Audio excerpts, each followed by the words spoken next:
There's one very special person that has Down syndrome, and it's my little sister, Lilian.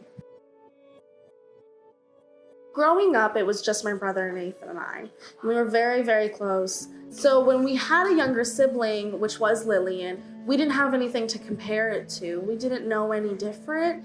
It was the norm for us. We knew that certain parts were not normal, such as the amount of doctor's appointments or the surgeries, especially in the beginning.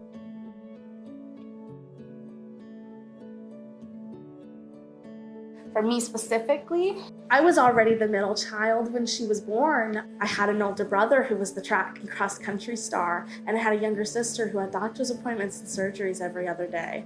So in a way, I became lost behind a lot of that.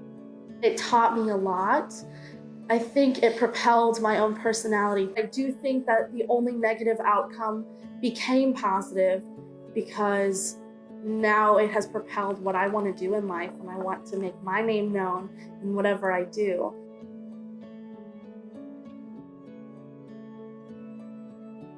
I think everyone knows that we're moving in a time where feelings are becoming more open and pushing for more conversations to be had.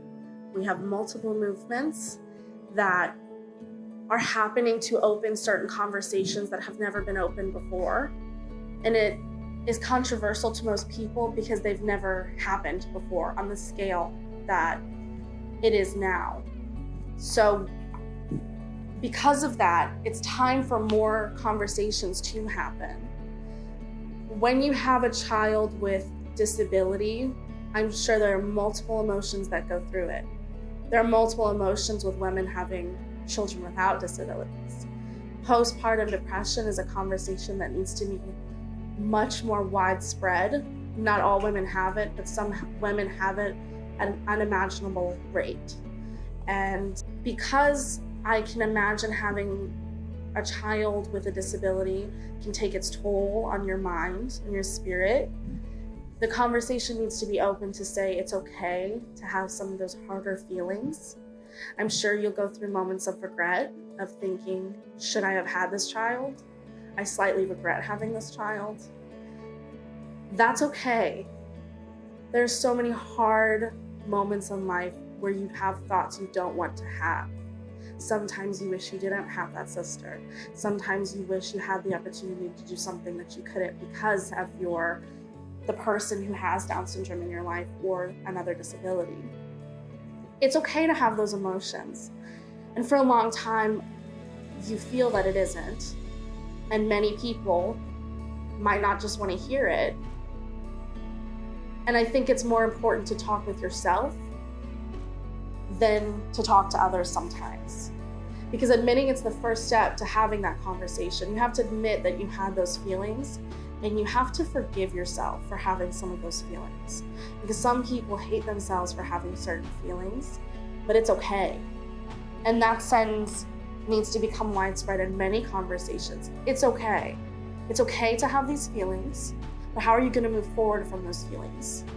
And one of those things for me was any feelings that I had were eventually diminished because she grew and she got older, and I saw a personality forming, and I realized she's a person, and I am so thankful through every bad and good feeling I ever had for her, because they were feelings, and you only have those feelings for something as strong as a person. And she is someone that I fell in love with. She wasn't a child that I immediately connected with. I didn't connect with my sister Lilian for, I'd say, the first 2 years of her life. I didn't know her, and over time, I grew to fall in love with her. And I say that saying that we usually use towards romantic relationships freely because it's the only way I know how to describe it. I fell in love with her, and I've never loved someone as much as I love her, and I never will love someone as much as I love her unless I have my own children.